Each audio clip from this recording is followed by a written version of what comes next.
Salut à tous et bienvenue pour cette nouvelle chronique de Pourquoi Cinéma. Donc aujourd'hui, je vais parler d'un film d'animation. Ce sera le tout premier dans cette chronique. Donc aujourd'hui, on va parler de Si tu tends l'oreille de Yoshifumi Konda, qui est sorti en 1995, qui est un film issu des studios Ghibli, créé par Hayao Miyazaki.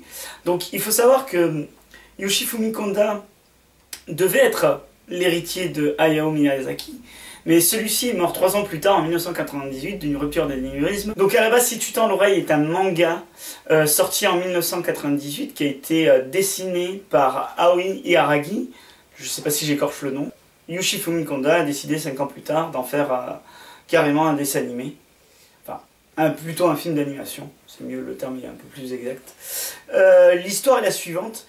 Shizuku, en fait, est une jeune fille passionnée de livres, qui est une très très bonne élève à l'école, qui aime la musique, etc. Donc qui est une fille assez bien dans sa peau, mais elle se rend compte que la plupart de ces livres qu'elle a empruntés ont été empruntés avant par un garçon nommé Seiji Awazawa, et donc elle va mener une enquête, parce que c'est une fille curieuse, etc.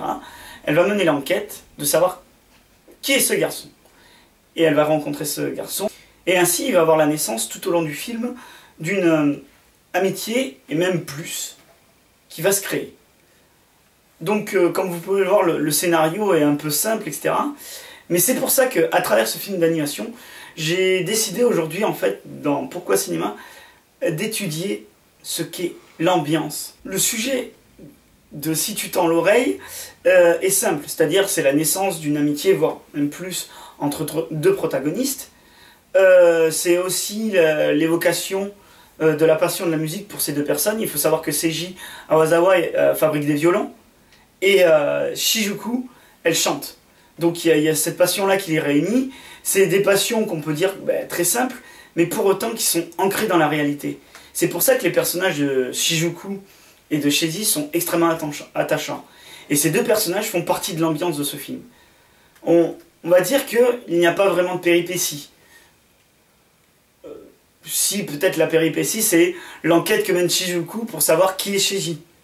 À un moment donné, oui, la curiosité de Shizuku l'amène à découvrir une boutique d'antiquité. Mais il y a un peu de mystère autour de ça, mais pas plus que ça. Donc, les personnages font partie de cette ambiance, parce qu'ils sont ancrés dans la réalité. Ils ont leurs défauts, leurs points positifs, leurs caractères. Et ces caractères-là sont, à travers ces deux personnages, sont très humains. Et c'est ça qui rend l'ambiance de plus en plus crédible et qu'on se sent attiré par ce film. Moi, quand j'ai vu ce film la première fois, je me suis dit, mais il se passe rien, mais je suis attiré parce que j'ai envie d'en savoir plus. Et à travers le chant et la musique, il y a quelque chose de très poétique qui se dégage. Également, donc, ce qui fait l'ambiance de ce film, c'est la musique. La musique c'est juste magnifique. Que ce soit les chants, donc Country Roads, qui est l'un des thèmes principaux du film, chanté par Shizuku, ou même les musiques instrumentales. C'est juste super bien fait, super bien mené, super bien intégré au film. Et donc ça fait partie de l'ambiance, et c'est mené à un tel point que la maîtrise de la musique s'intègre parfaitement, quoi. C'est juste limpide, quoi.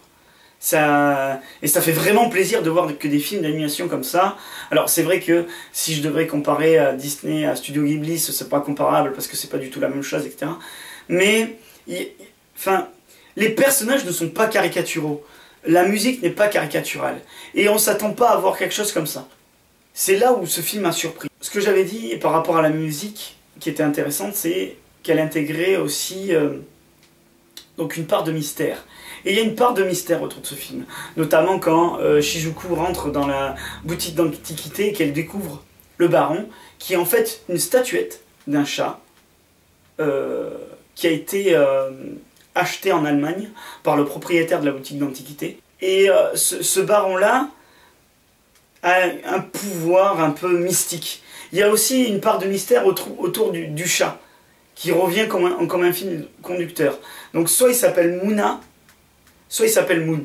Il y a une part de mystère autour de ça, ce qui fait que moi ça m'a vraiment attiré. Et il y a des choses qui sont pas dites, des fois. Il y a des choses qui sont pas énoncées.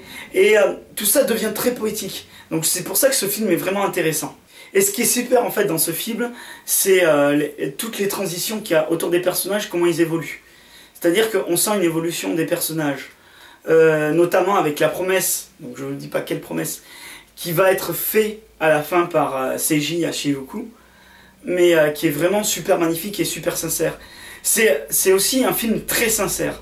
C'est pour ça que ça s'intègre dans l'ambiance. C'est un film super sincère et qui par son ambiance nous amène à des choses très poétiques. Je pense que j'ai pas plus à en dire sur ce film aujourd'hui, parce que j'ai eu envie de vous le laisser découvrir, parce qu'il a un scénario un peu moins étoffé que les autres, mais qu'il faut le voir pour son ambiance et pour ce qu'il en donne.